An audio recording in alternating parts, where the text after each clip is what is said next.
Namanya anid, ya, anida. Apa anida itu?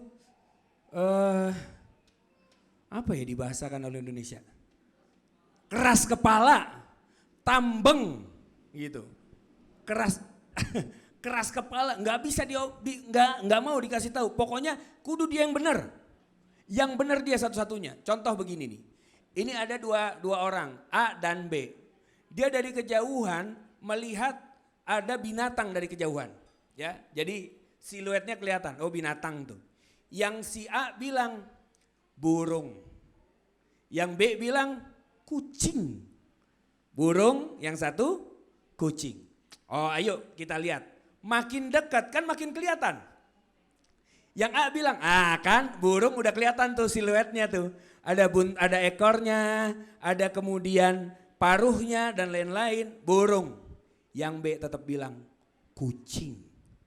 Kucing juga ada yang bentuknya begitu dari jauh. Yang A nafsu dong. Ayo kita deketin lagi. Ayo kata dia. Udah deketin, udah jelas-jelas burung. Ada paruh kelihatan. Ya, dia bilang, tuh kan burung. Kucing. Kucing juga ada yang begitu. Akhirnya kesel yang A dong. Ini burung dilempar pakai batu. Trek, terbang burungnya. Tuh kan terbang burung. Kucing juga ada yang bisa terbang. Mau gimana kalau begitu tuh? Yang keki siapa? Yang si A-nya yang jadi sebel ya kan? Anit dasar keras kepala, kepala batu, nggak mau kalah. Ini dia. Ini pun termasuk penyakit hati. Jadi ada apa aja? Satu, ulang. Satu, hasad. Ya. Yang kedua, kiber. Ya, sombong. Yang ketiga, bakhil, pelit. Yang keempat, toma atau tamak. Ya. Yang kelima, kadzab, ya, tukang bohong. Yang keenam, ghadab, murka, tukang marah. Ada ghaiz, ada ghadab, ya. Ada ghaiz, ada ghadab, ya. Ghadab itu murka. Yang ketujuh adalah anid. Ini dia. 1 sampai 7. Alhamdulillah. Nah, kalau ada orang yang sudah terjangkit penyakit hati model begini, maka bagaimana cara kemudian mengatasinya? Ini dia yang paling penting kan?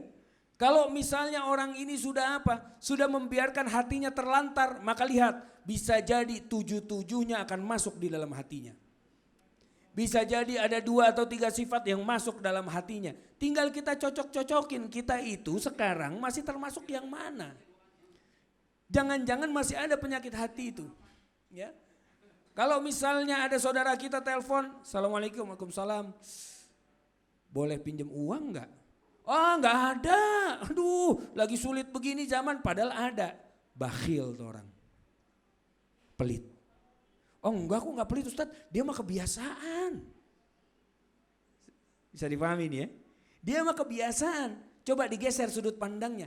Allah lagi ngasih kita kesempatan untuk dapat pahala terus. Coba kalau Allah bilang, oh jangan kasih pahalanya sama dia mah kebiasaan. Kalau gitu gimana? Ya. Ada gak masih sifat ini di kita?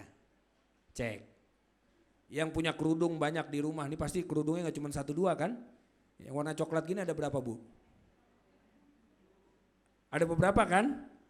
Ya bisa jadi ya. Yang hitam, hitam kelam, hitam pupus, hitam udah kelunturan, mana tuh? Ya, masih dipegang aja di situ. Sementara dia tahu temennya kerudungnya itu aja, nggak dikasih juga.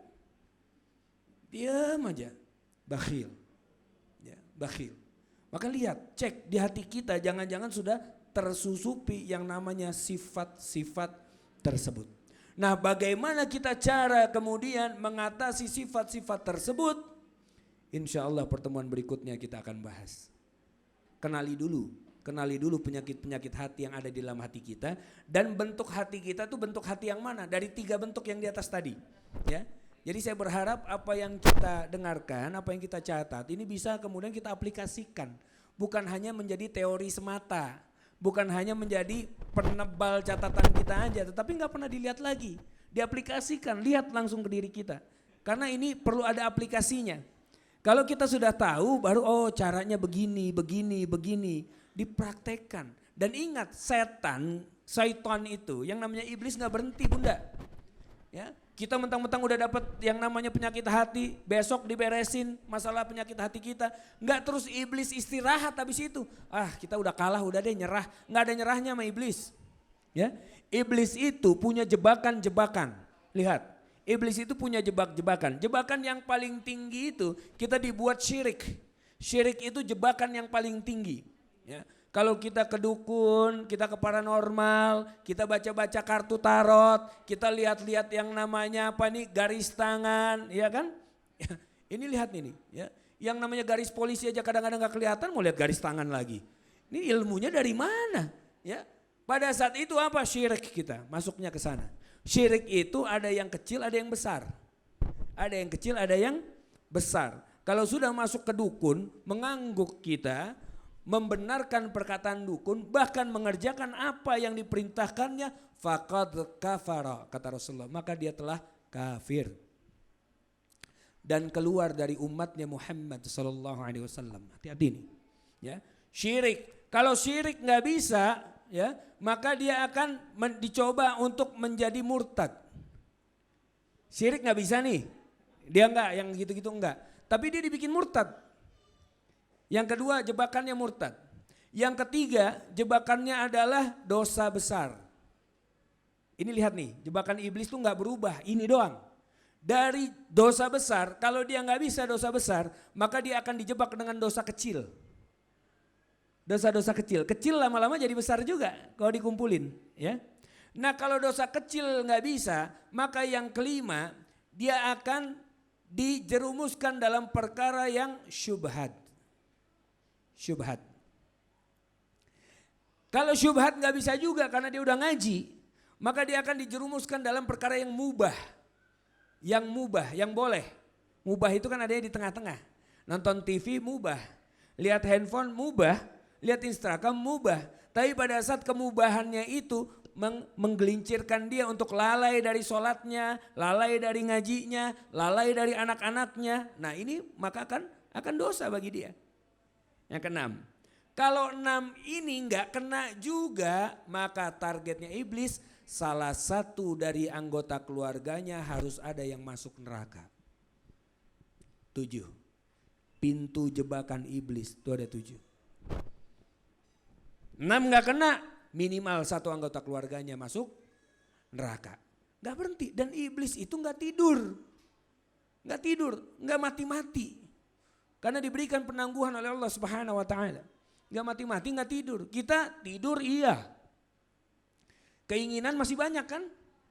Masuk surga mau. Liburan mau.